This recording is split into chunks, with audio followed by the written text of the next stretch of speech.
জ্বালানি চুক্তি পর্যালোচনা করা হবে বলে জানিয়েছেন শ্বেতপত্র প্রণয়ন কমিটি প্রধান অর্থনীতিবিদ ডক্টর দেবপ্রিয় ভট্টাচার্য। বিকেলে রাজধানীর শেরেবাংলা নগরে বৈঠক শেষে কথা জানান তিনি। এ সময় বলেন, বিদেশে অবস্থানরত বিশিষ্টজনদের সঙ্গে আগামী বৃহস্পতিবার আলোচনা করা হবে। শ্বেতপত্র কমিটির সদস্যদের মধ্যে দায়িত্ব ভাগ করে দেয়া হয়েছে, যেখানে গুরুত্ব পাবে সাধারণ ও সামষ্টিক অর্থনীতি, ব্যাংকিং খাত সহ পাচার করা অর্থ ফেরানো ও অর্থনৈতিক ও সামাজিক পর্যায়ের বৈষম্য নিরসন।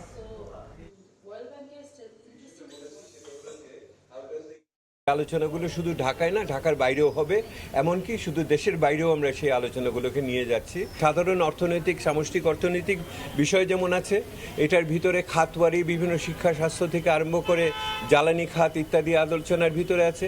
আবার কিছু প্রাতিষ্ঠানিক ব্যাপারও আছে, ব্যাংকিং খাতের আলোচনা আছে, অর্থ আহরণের, কর আহরণের ব্যাপার আছে, একই রকমভাবে পাচারকৃত অর্থ নিয়ে আলোচনা আছে, মেগা প্রজেক্ট নিয়ে আলোচনা আছে।